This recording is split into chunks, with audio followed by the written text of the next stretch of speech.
La escudería Ferrari es uno de los equipos más famosos y reconocidos en el mundo que transformó el color rojo en sinónimo de velocidad. La escudería fue fundada por Enzo en 1929 y desde entonces los italianos se han mantenido en el mundo de las carreras. Fórmula 1 no es la excepción, que arrancó en 1950 con el Cavallino haciendo presencia no solo de rojo, ya que al igual que otros constructores, Enzo vendió algunos de sus chasis que llegaron a competir con fortunas dispares y modificaciones impensables. Y es por ello que hoy vamos a revisar y conocer a las olvidadas Ferrari privadas en Fórmula 1.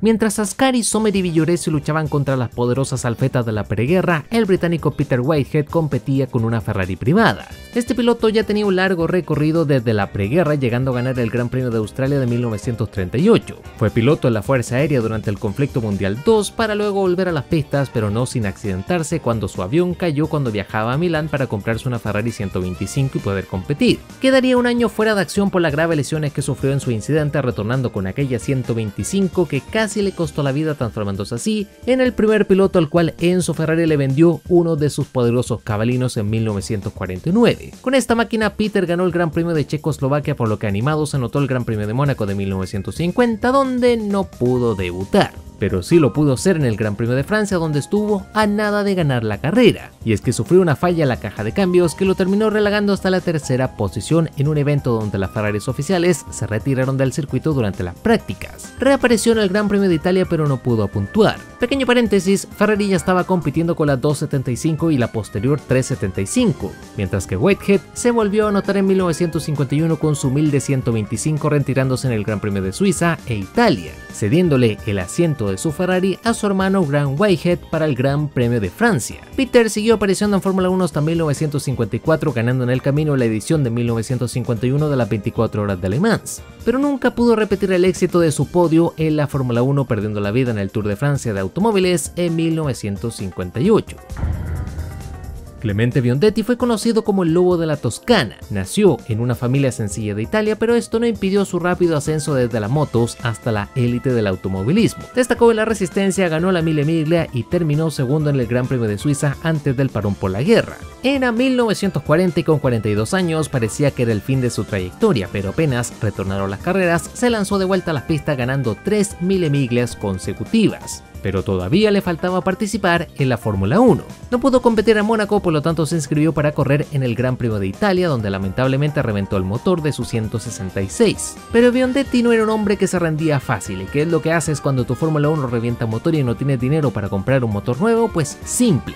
Se lo sacas a tu Jaguar para competir frente a tu público en un monstruo con esqueleto italiano y corazón británico. Lamentablemente su monoplaza solo aguantó 17 vueltas, pero con esta Ferrari Jaguar siguió apareciendo en otros eventos como la Copa de la Toscana, pero lamentablemente su trayectoria no duraría mucho por culpa de un cáncer que le costó la vida en 1955, transformándose así en el primer piloto en perecer ante una causa natural.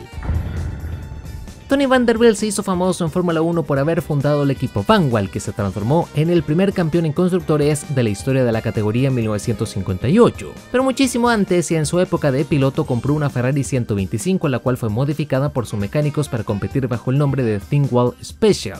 Todo en referencia a su imperio empresarial con el que su familia se volvió millonaria. Su idea era probar los cojinetes que fabricaba la Ferrari para probarlos y venderlos a BRM. Solo aparecieron en el Gran Premio de Francia, donde Reg Panel logró un destacado cuarto lugar, cediéndole el auto a Peter Whitehead para correr en el Gran Premio de Gran Bretaña de ese año. Vanderbilt, por cierto, era uno de los gigantes que estaba detrás de la financiación de BRM, pero se fue desencantando del proyecto, y esta aventura con la Ferrari privada le dejó claro que podía iniciar su propio equipo con sus propias normas sin tener que discutir con nadie, iniciando así su camino que lo llevó a la gloria pocos años después.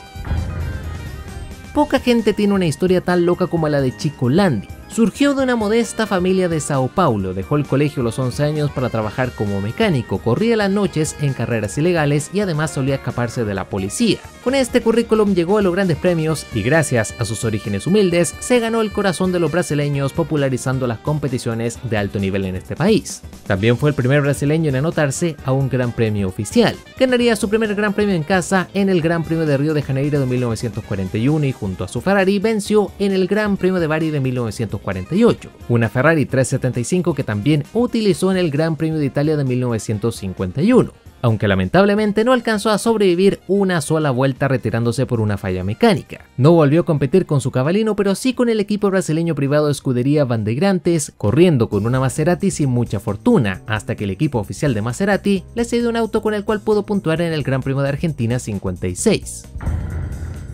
Rudi Fischer fue un piloto suizo que saltó a las carreras luego de la guerra utilizando sus propias Ferraris. Fundaría Écurie Espadón, su propio equipo corriendo con Gordinis, pero una vez pasó a usar las Ferraris, lo rebautizó como Escudería Espadón. Reclutaría a varios empresarios de alto nivel que además gustaban de las carreras, debutando en el Gran Premio de Suiza con una Ferrari 212. Y si bien no tuvo fortuna, reapareció en el Gran Premio de Suiza de 1952, finalizando en una segunda posición con su Ferrari 500, repitiendo el podio en el infierno verde de Nürburgring, donde fue tercero. Tal vez esto no suena mucho en toda una temporada donde sobre todo Ascari ganó prácticamente todas las carreras, pero Rudi sin hacer mucho ruido terminó cuarto en el Mundial de Pilotos. El suizo no estaría presente en la temporada 53, pero sí sus pilotos que solo cosecharon retiros junto a una octava posición en Suiza de Max de Terra.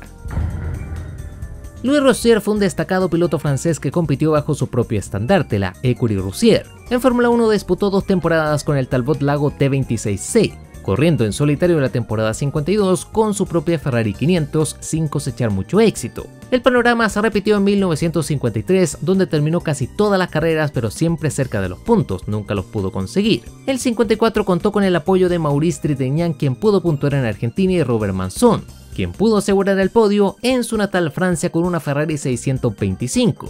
Leve paréntesis, Manson fue el último piloto vivo que compitió en la temporada del 50, dejando este mundo en 2015 con casi 100 años de edad. Rossier siguió compitiendo, pero pasó a usar una Maserati 250F desde 1955, perdiendo la vida luego del Gran Premio de Alemania, donde terminó quinto, luego de accidentarse en Francia durante unas pruebas en el circuito de Montlery.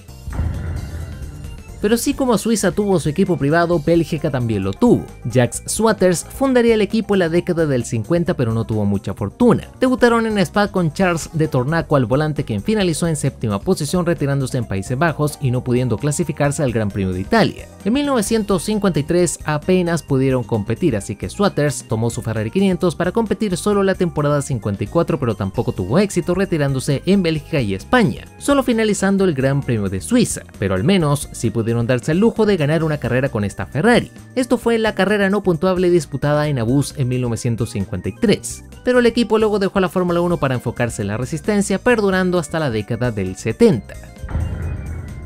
La familia Marzotto saltó a la fama sobre todo por Gianni Marzotto, hijo del conde Gaetano Marzotto, que logró ganar 2 Mille Miglia en la década del 50, dándose además el lujazo de correr con traje y corbata. Otra cosa destacable de Marzotto es que se enfrentó al mismísimo Commendatore, todo porque le habían vendido una Ferrari trucada para que él no pudiera ganar el evento y sí el equipo de fábrica. Discutió con Enzo y el propio Commendatore le pidió disculpas, algo pocas veces visto. No tuvo mucha fortuna en los monoplazas, pero su equipo se hizo presente en la categoría durante la temporada 52. Sus dos pilotos fueron Franco Camotti, quien había debutado como piloto en el Gran Premio de Italia de 1928, y Piero Carini, quien había llegado al equipo por destacarse en el Gran Premio de Módena. Camotti finalizaría 12º y Carini se retiraría de carrera, reapareciendo en Alemania, donde se volvió a retirar, pero al menos supo llamar la atención del Commendatore, ganándose un contrato con el equipo de fábrica de Ferrari como piloto junior, retornando en 1953, donde se volvió a retirar. Roy Salvadori fue un piloto mega reconocido y de gran trayectoria. Así como hoy algunos pelean por el título del rey de los circuitos callejeros en Fórmula 1, Salvadori recibió el apodo del rey de los aeropuertos, conquistando varias de sus victorias en pistas que eran planas y simples, ya que consideraba que correr en circuitos con cambios de elevaciones o curvas ciegas, como era el circuito de Pescara, era lanzarse de lleno para conocer a San Pedro. Aún así, en Silverstone casi perdió la vida cuando su Fraser Nash literalmente salió volando, fracturándose el cráneo además de varios huesos. Afortunadamente se pudo recuperar corriendo entre algodones en el Gran Premio de Gran Bretaña de 1952 con la Ferrari 500 de G. Caprara, quien prácticamente no tiene información en toda la internet o de plano no existe porque no encontré nada. El punto es que finalizó en octava posición y a 3 vueltas del líder, pero siguió corriendo con esta Ferrari, ganando el Joe Fry Memorial Trophy en los grandes premios no puntables antes de saltar al equipo oficial de Con-Off. Scuderia Ambrosiana fue un equipo privado fundado por Gianni Larani, Luigi Villoresi, Franco Cortese y Eugenio Minetti, todo como tributo al santo de Milán, San Ambrosio. además de que en lugar de correr con el rojo italiano, utilizaban el azul con rayas negras en referencia al actual Inter de Milán, que por entonces se llamaba Asociación Esportiva Ambrosiana Inter. Desde la década del 30 recorrieron los circuitos europeos, debutando en Fórmula 1 en 1950 con una plantilla británica, pero estos pilotos no lograron mucho, además de que Reg Parnell se unió a ellos a fin de temporada utilizando un Maserati. Lo importante es que Parnell correría con una Ferrari al 54 en Gran Bretaña, pero no tuvo mucha fortuna, siendo esta la última aparición en Fórmula 1 de un equipo que tal vez no te suena, pero llegó a tener entre sus pilotos asociados al mismísimo Tazio Nuvolari. ENB nació luego de la fusión entre el ya mencionado Écurie Francorchamps y Écurie Belge. Su debut ocurriría en el Gran Premio de Países Bajos con una Ferrari 500 pilotada por Johnny Claes. Este piloto era uno de sus dueños y por cierto se hizo famoso por tocar la trompeta en un grupo de jazz británico, pero la música no le ayudó nada y finalizaría en 11ª posición. Desde ahí el equipo fue utilizando diferentes chasis como el olvidado Emerson e incluso uno de fabricación propia, el que quedó en manos de Lucien Bianchi para el Gran Premio de Alemania de 1962. Voy a fusionar dos menciones porque la primera es muy corta. Primero tenemos a Giorgio Scarlatti, piloto nacido en Roma que había debutado en 1955 y que probó suerte con su Ferrari 500 de Fórmula 2 en Mónaco, no pudiendo clasificarse en la edición 56. A la vez en Roma estaba Mimo Dei, piloto amateur que poseía un concesionario en esta ciudad, fundando en 1956 la escudería Centro Sud, lo que permitió que varios pilotos con sus propios autos pudieran correr bajo su estandarte. Entre estos estaba Scarlatti, que volvió al ataque con su Ferrari 500 a fin de temporada en Alemania, pero tampoco tuvo suerte. A inicio de año en Argentina en 1957, Alejandro de Tomaso probaría suerte con la Ferrari 500, pero terminó en 9ª posición, mientras que el equipo siguió compitiendo con diferentes chasis hasta su cierre en 1965, cuando ya corrían con chasis de BRM. Giancarlo Baghetti fue un piloto italiano que fue progresando por las fórmulas hasta que la FISA, un equipo italiano, lo fichó como su joya para competir con una 156 privada. Baghetti no decepcionó y ganaría los grandes premios no puntuables de Siracusa y Nápoles, por lo tanto había cierta expectación con su debut oficial en Fórmula 1 durante el Gran Premio de Francia de 1961. Lo que nadie se esperó, eso sí, es que Baghetti no solo le dio batalla al Porsche de Dan Gurney, sino que ganó la carrera, algo sumamente histórico porque no solo había debutado con una victoria, sino que además completó un triplete. Estas 3 carreras que te mencioné ocurrieron de forma consecutiva y todo con un auto privado. Siguió compitiendo con la Ferrari pero en otro equipo privado, aunque no tuvo mucha suerte, aunque al menos logró marcar la vuelta rápida en el Gran Premio de Italia. Obviamente Ferrari le fichó de inmediato cuando lo vio destacarse tanto con un auto de su equipo, pero aunque estuvo cerca nunca pudo volver al podio que logró en sus primeros 3 grandes premios. Pero aún así, hasta día de hoy sigue siendo el único piloto en toda la historia en ganar sus 3 primeros grandes premios de manera consecutiva.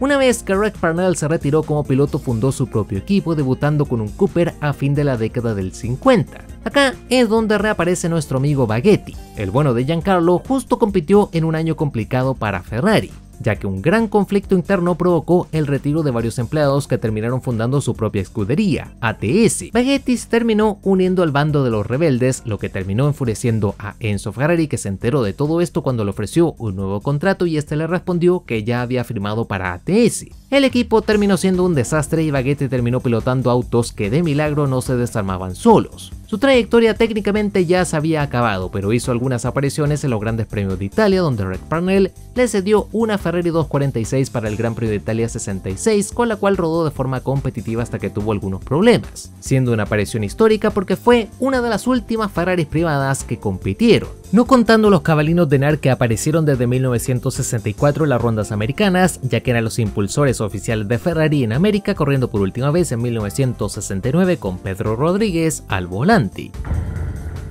Y por último tenemos al gran fracaso del Cavallino en la IndyCar. Cuando el Fórmula 1 adoptó las regulaciones de Fórmula 2 para 1952, Ferrari tomó su gran motor para crear la 375 Indianapolis, y así tener un auto con el cual poder competir en el magno evento americano.